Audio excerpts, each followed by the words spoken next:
오늘도 하나님의 은혜가 우리 가운데 충만하기를 간절히 소망합니다. 지난주에 설교하다가 제가 본문을 못 찾아갖고 헤맸던 구절이 있어요. 고린도전서 5장 10절을 보면 이 세상에 음행하는 자들이나 탐하는 자들이나 속여 빼앗는 자들이나 우상 숭배하는 자들을 도무지 사귀지 말라 하는 것이 아니니 만일 그리하려면 너희가 세상 밖으로 나가야 할 것이라. 이게 이제 고린도 교회에 권면한 내용 가운데에 우상 숭배하지 말라는 권면을 이런 사람들과 사귀지 말라는 이런 권면을 했을 때에 혹시라도 오해할까 해서 설명을 하는 거예요. 성도들 안에서 그런 음행하고 또 우상 숭배하고 이러한 이제 악한 일을 행하는 사람들과는 단절하라는 거거든요. 그러나 세상을 살아가면서는 그럴 수 없다라는 것을 설명하고 있어요. 그런데 이 말씀을 오늘 본문에 적용을 해봐도 마찬가지인 것이 고난이 우리 가운데 주어지는 것, 그게 싫다고 해서 우리가 그것을 피할 수 있는 방법은 딱 한 가지, 산속에 들어가서 혼자 사는 방법밖에 없습니다. 믿지 않는 사람들과 살다 보면, 세상을 살다 보면 어쩔 수 없이 고난은 오게 돼 있어요. 어떻게 보면 그리스도인이기 때문에 고난은 반드시 옵니다. 저는 고난이 한 번도 없었는데요. 그러면 내 신앙이 온전한가를 사실은 돌아봐야 하고, 물론 어떤 분들은 신앙이 너무 뜨겁고 좋아서 고난을 고난으로 여기지 않는 분들도 있어요.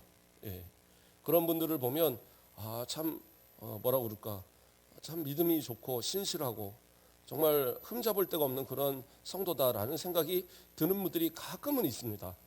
그러나 대부분의 분들은 다 고난이 오고, 고난이 오면 힘들어하고 고통스러워하고, 그거는 뭐 어쩔 수 없는 것 같아요. 저도 마찬가지고, 저도 예수 믿고, 물론 어려서부터 뭐 저는 믿음이지만 그래도 제가 스스로의 믿음으로 하나님 앞에 기도하고 스스로의 믿음으로 하나님을 아버지로 부르는 그때부터의 모습 속에 하나님을 향하여서 어떠한 문제들을 가지고 좀 이렇게 뭐라고 표현할까요? 힘들어하는 그런 고백을 했던 기억들도 있는 것 같아요. 하나님, 도대체 왜 이런 고난을, 이런 어려움을 겪어야 됩니까? 왜 저는 이러한 환경이 주어집니까? 왜 이게 이렇게 제 마음대로 안 됩니까? 이런 기도도 했던. 그러나 믿음이 좀 더 자라니까 그 다음에는 그러한 기도가 아니더라고요.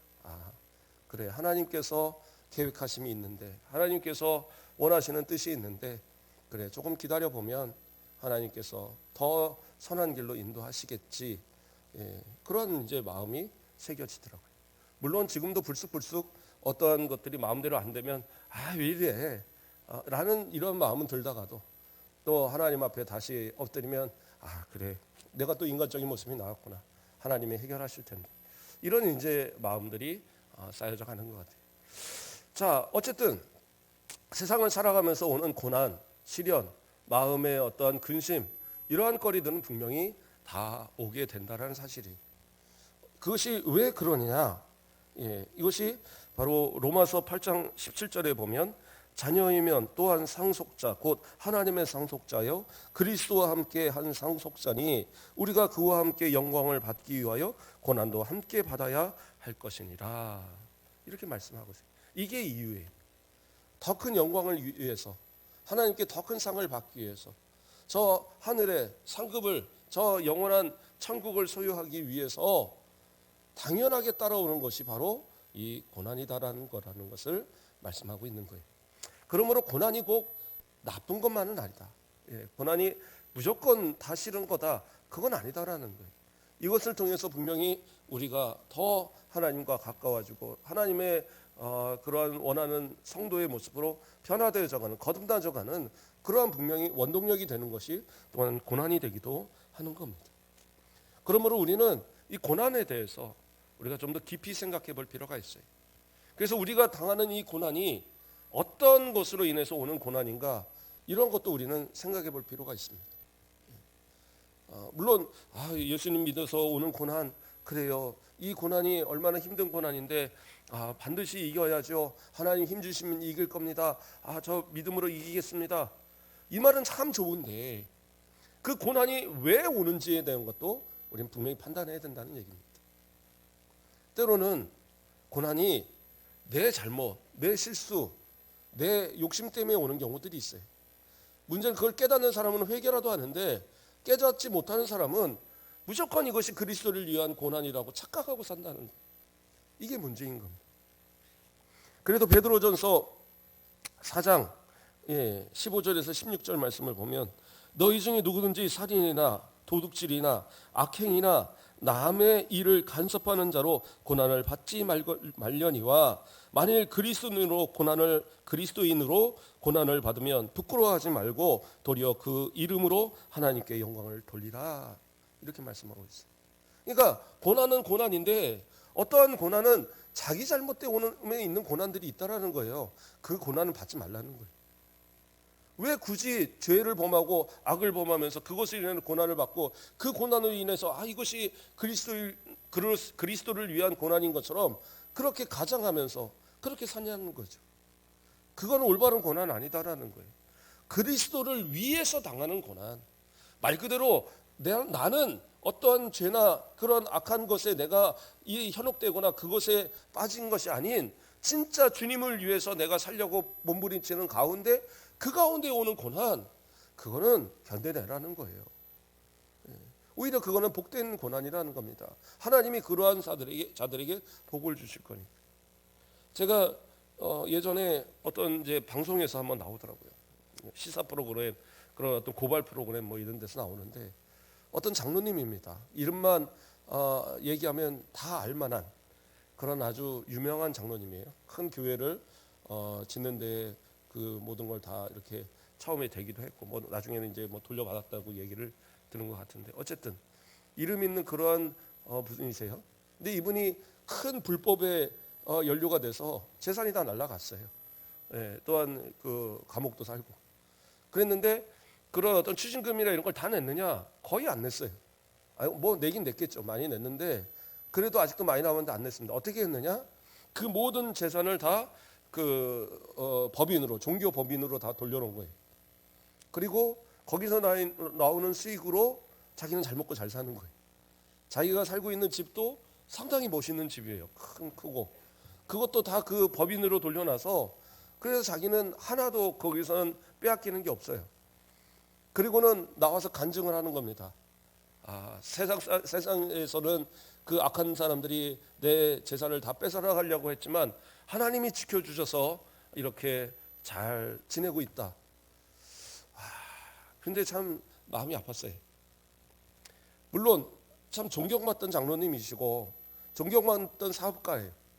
그러나 결국엔 드러난 것은 불법이었고 드러나는 것은 편법이었단 말이에요.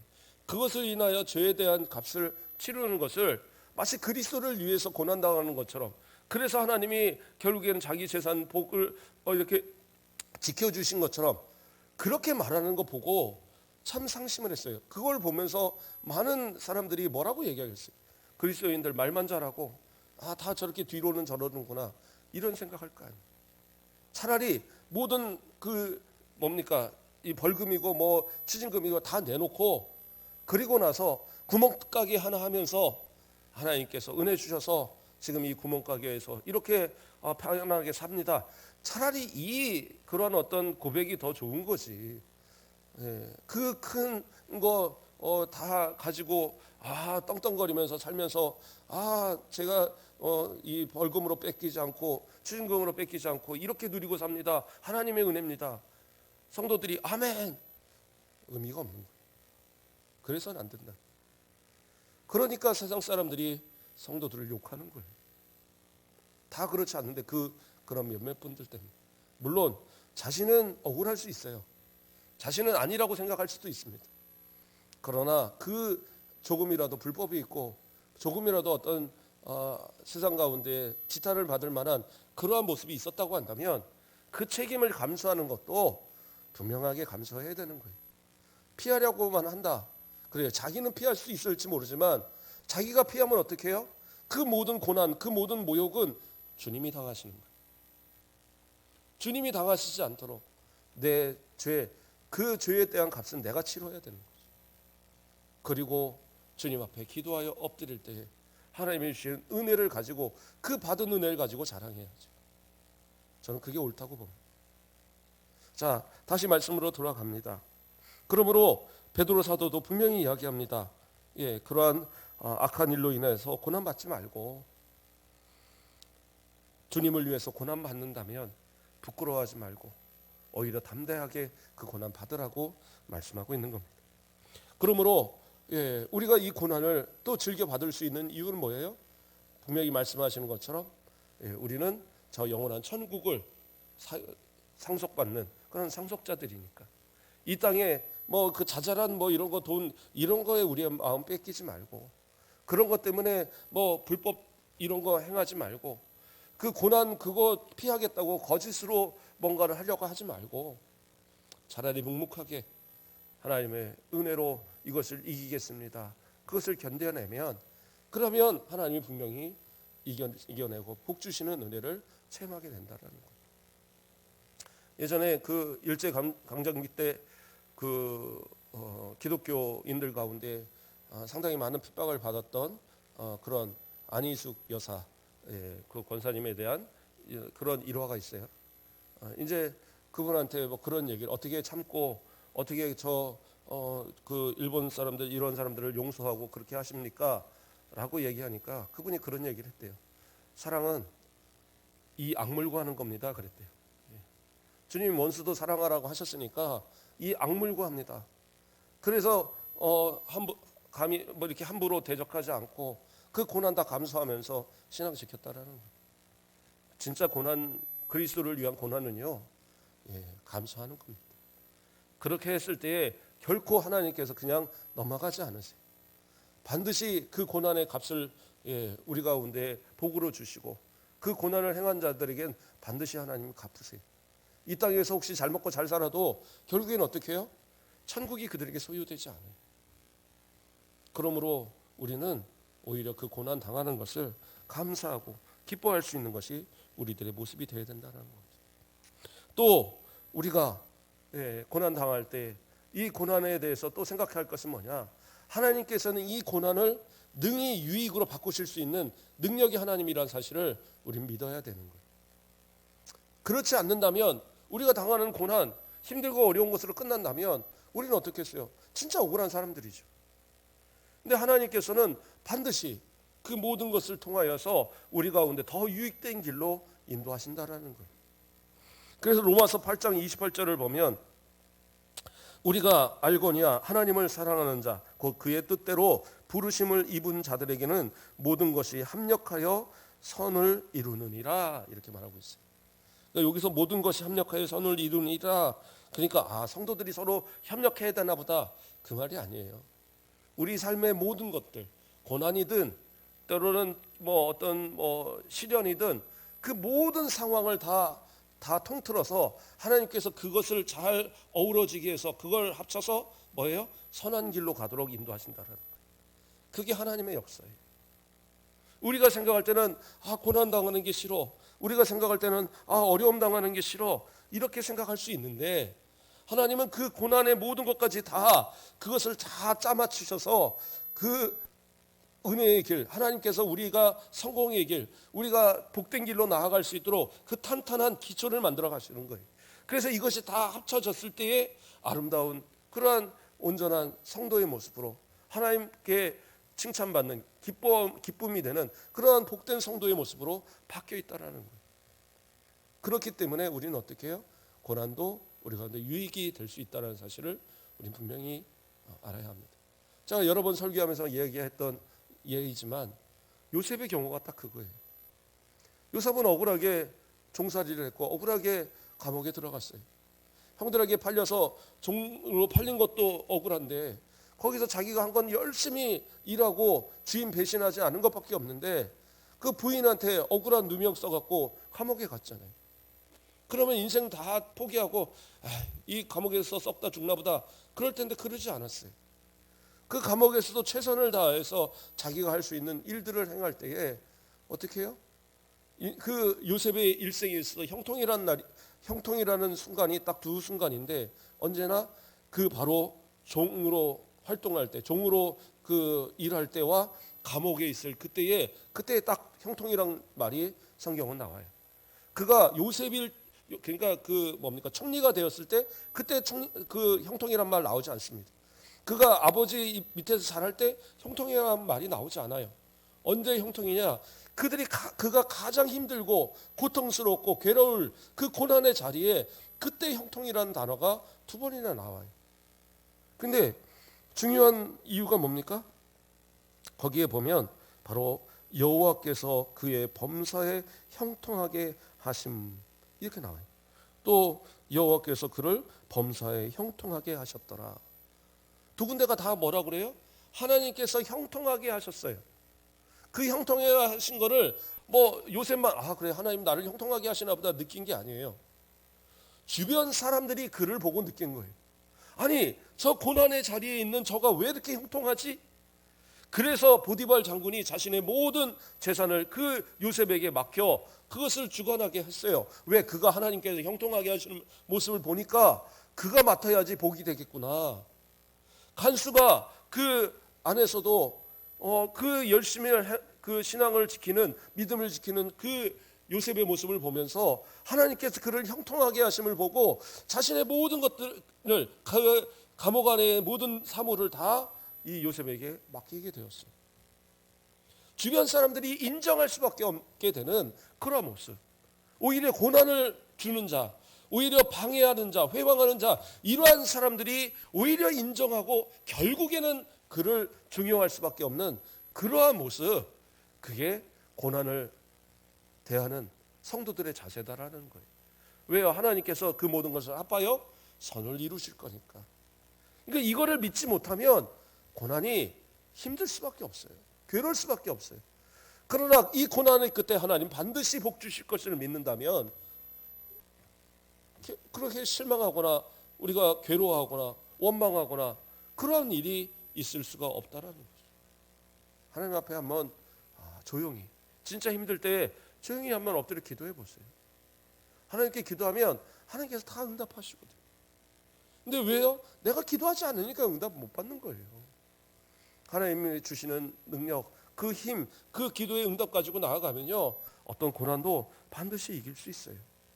그래서 그 야고보서 5장 13절 말씀을 보면 너희 중에 고난 당하는 자가 있느냐? 그는 기도할 것이요 이렇게 말씀해요. 고난 당하는 자가 있느냐? 그는 기도할 것이요. 기도하면 된다는 거예요. 기도하면 되는데 문제는 뭐예요? 고난이 오면 기도를 안 해요. 고난이 오면 오히려 힘들고 어렵다고 외치고 기도한다고 되겠어? 그렇게 우리들의 모습이다라는 거예요. 제가 그랬다 그랬잖아요. 할머니가 제가 어렸을 때 진짜 아픈데 종기가 나갖고 아픈데 병원 가서 이렇게 치료하는 게 아니라 할머니가 어디서 그 침 놓는 권사님을 모셔오더니 아주 그 대침으로 막 찔러대는 거예요. 너무 아픈데. 예. 그래도 그거 맞을 때 안 도망가고 그 몇 번을 맞았는데 안 도망가고 맨날 맞긴 맞았어요. 그랬는데 너무 아파요. 막 악소리가 나는데 할머니 옆에서 주여 하란 말이야. 그러면 안 아파. 그 거짓말 하지 말라고. 주여 하는데 왜 안 아프겠어요? 아프지. 그래갖고 끝까지 안 했어요. 주여 끝까지 안 했는데 지금은 나도 모르게 하나님을 부르고 아버지를 부르고 주님을 부르는 이 모습이 돼 있더라고요. 왜요? 그것만이 살 길이고 그것만이 응답이 있는 길이에요. 아무리 어려워도 그 가운데 주님 찾으면 주님께서 내 곁에 와 계시고 아무리 힘들어도 그 가운데 예수님 이름 부르면 주님이 다 해결하셔요. 그거 믿기 때문에 우리는 아무리 힘들고 어려운 순간에도 아버지를 찾고 주님을 찾는 거죠. 주님 앞에 기도하는 성도들 모든 것을 합해서 하나님께서 그 고난을 그 시련을 다 합해서 결국에는 유익으로 바꾸시는 놀라운 역사가 우리 성도들에게 충만할 줄 믿습니다. 우리 한 가지 더 살펴보겠습니다. 나를 대적하는 그러한 그래서 나를 힘들게 고난을 주는 그들이 그 고난의 그 대상이 누구냐? 내가 아니다라는 거예요. 오늘 우리가 읽었던 본문에서 뭐라 그래요? 세상이 너희를 미워하면 너희보다 먼저 나를 미워한 줄 알라. 그러니까 그들이 진짜 미워서 고난을 주고자 하는 대상은 누구냐? 우리가 아니에요. 우리를 사랑하시고 우리를 택하신 하나님 또 우리 예수님을 향하여서 고난을 주고자 하는 거예요. 그러나 그들이 감히 대적할 수 없으니까 만만한 우리를 건드는 거예요. 그러면 우리를 건든다고 해서 그럼 우리 하나님 아버지는 가만히 계세요? 예수님은 가만히 계십니까? 그렇지 않아요. 요한일서 5장 18절 말씀을 보면 하나님께로부터 난 자는 다 범죄하지 아니한 줄을 우리가 아노라. 하나님께로부터 나신 자가 그를 지키심에 악한 자가 그를 만지지도 못하느니라. 감히 사탄 마귀 악한 자가 우리 성도들을 건들지 못하도록 우리 주님께서 예수님께서 지켜주시는 거예요. 예. 그렇지 않습니까? 예. 왜 보면 그렇잖아요. 만만하니까 옛날에 뭐 이렇게 동네에서 이 까부는 애들 보면 꼬마 애들 막 이렇게 괴롭히고 그래요. 그런데 가서 그 꼬마가 가서 집에 가서 엄마한테 일러요. 그러면 그 엄마는 어떻게 해요?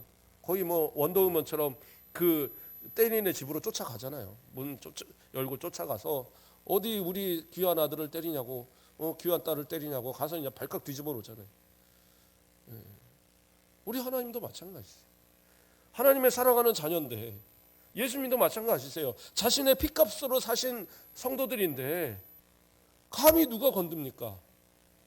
그래서 예수님이 뭐라고 해요? 너희를 건든 거는 너희 건든 게 아니야. 나 건든 거예요. 그리고 23절에 가서는 나를 미워하는 자는 또 내 아버지를 미워하느니라 그랬어요. 너를 건든 건 나를 건든 거고 나를 건든 건 곧 하나님 건든 거라는 거예요. 그럼 하나님 아버지가 가만히 있겠냐는 거예요. 책임지시죠. 이걸 믿는다면 우리 고난도 넉넉히 이길 수 있다는 거죠. 그 고난 피하려다가 하나님 영광 가리지 말고 때로는 다가오는 고난, 정말 이것이 그리스도를 위한 고난을 얘기하는 거예요. 뭐 다른 고난 말고 예수를 전하는 가운데 고난 당하는 거, 신앙을 지키는 가운데 고난 당하는 거, 불법을 행할 수 없어서 불이익을 당하는 거, 그런 거 얘기하는 거예요. 그렇다고 해서 그게 큰 게 우리가 그것을 인하여 절망하거나 망하지 않도록 누가 지켜주셔요? 하나님이 지켜주시는 거예요. 돌봐주시는 거예요. 그럼으로써 우리는 하나님의 신 은혜 가운데 승리하고 복된 길로 나아갈 수 있다는 거예요. 또한 하나님께서 어떻게 해요? 이사야 41장 13절을 보면 이는 나 여호와 너의 하나님이 내 오른손을 붙들고 내게 이르기를 두려워하지 말라 내가 너를 도우리라 할 것입니다. 하나님이 우리의 손을 붙들고 도와주시면 우리는 무서울 게 없어요. 아무런 근심과 걱정, 시련 그게 아무것도 두렵지 않다는 거예요. 왜요? 우리 하나님이 붙들어 주시니까. 옛날에 뭐 실제 있었던 일인지 잘 모르겠습니다. 들었던 예화인데 어떤 이제 마술사가 그랬대잖아요. 마술사가 큰 폭포 그 양쪽에다가 줄을 걸어놓고 건너면서 왔다 갔다 하니까 사람들이 와 하고 박수를 친 거예요. 아, 대단하다. 이제 뭐 그랬는데 이 고개를 하는데 사람들한테 얘기한 거예요. 내가 내 이 등에 엎혀서 이 어깨에 엎혀서 저쪽으로 가고자 하는 사람 있으면 나와라. 누구든지 내가 여기다 짊어지고 갔다 오겠다 하니까 아무도 안 나오더라는 아무도. 근데 한 아이가 나와요. 그래 나오는 거예요. 그래서 그 아이를 딱 등에 업고는 그리고 왕복을 하는 거예요. 그러니까 사람들이 와, 저 아이 대단하다. 도대체 누구냐? 그리고 물어본 거예요. 너 도대체 누구냐? 왜 그렇게 겁 없이 갈 수 있느냐? 물어보니까 그랬대잖아요. 이분이 우리 아버지예요. 그러더라고요. 자기 아버지니까 믿는 거예요. 설마 아버지가 나 빠뜨리려고 하겠냐? 그러니까 빠져도 아버지가 구해줄 텐데 뭐 구해줄지는 모르겠지만 아버지를 믿는 거죠. 아버지. 어떤 시련, 고난 있어도 우리는 그래요. 육신의 아버지는 책임 못 질지 몰라도 영존하시는 하나님 아버지는 우리의 모든 것을 다 책임질 수 있는 그런 능력 있는 하나님이세요. 그래서 우리의 손을 붙들고 우리의 온손을 붙들고 우리는 이 모든 것을 이겨내도록 이끄시는 하나님. 그래서 두려워하지 말라고 우리 가운데 말씀하시는 하나님이시다라는 거예요. 그러므로 우리는 어떻게 해요? 넉넉하게 이 고난을 이길 수 있는 힘이 된다라는 거예요. 그러면서 저는 한 가지 또한 부탁을 드립니다. 우리가 성도들 가운데도 때로는 보면 다툼이 있고 분쟁이 있을 때가 있어요. 근데 그 원인을 보면 어떻게 보면 그리스도의 사랑 또 하나님의 사랑 그 사랑을 받았다라고 자신하면서도 결국에는 그 모습 속에서 그러한 것들을 지키지 못하는 그런 모습 때문에 자신의 교만 아직 고집 때문에 나타나는 모습은 아닌가. 그런데 자, 세상을 향하여서는 그리스도의 고난을 그리스도에 인하여서 당하는 고난을 내가 견디고 참겠다고 하면서 왜 교회 내에서는 그게 안 돼요? 참아야 되겠죠. 견뎌내야 되겠죠. 목사님은 하시나요? 저도 못할 때 많이 있어요. 그렇죠. 그러나 그래도 노력합니다. 적어도 우리 성도들보다는 그래도 목사니까 목사가 좀 더 나아야지 이런 생각들을 해요. 그래도 성도들보다는 나아야지. 어떤 분이 그랬대요. 목사님하고 성도들하고는 싸우지 말라고. 왜 싸우냐 그랬더니 왜 싸우지 말아야 되냐 그랬더니 성도는 양이고 목사는 목자니까 목자가 양하고 싸우는 목자가 어딨냐 그랬더니 그렇죠. 양은 이끌고 먹이고 기르는 대상이지 말 안 듣는다고 해서 때리는 대상이 아니죠. 하나님 앞에. 그렇죠. 목사는 목사다운 목사가 되어야 되는 거예요. 장로님들도 마찬가지예요.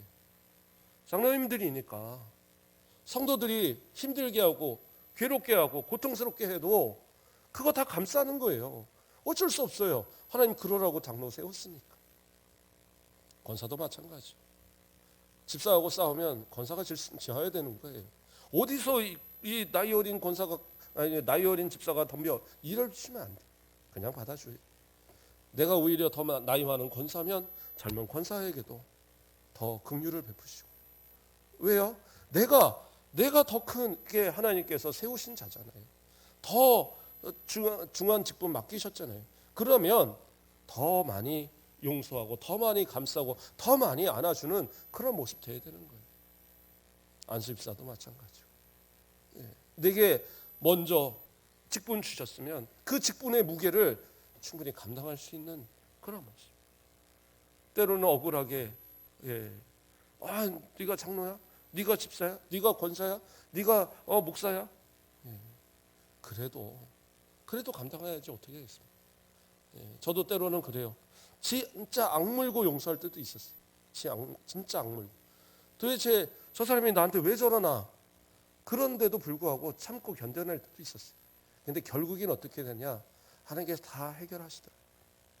그 사람의 악함이 다 드러나고 결국에는 나의 억울함도 다 드러나고 오히려 하나님께서 나를 더 귀하게 쓰시는 그런 모습들을 눈으로 직접 체험하게 되더라고요.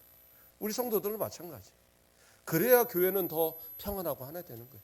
세상 사람들에게도 용서하고 세상 사람들에게도 참고 견뎌내는 모습을 가져낸다면 성도들끼리는 더 많이 해야 됩니다.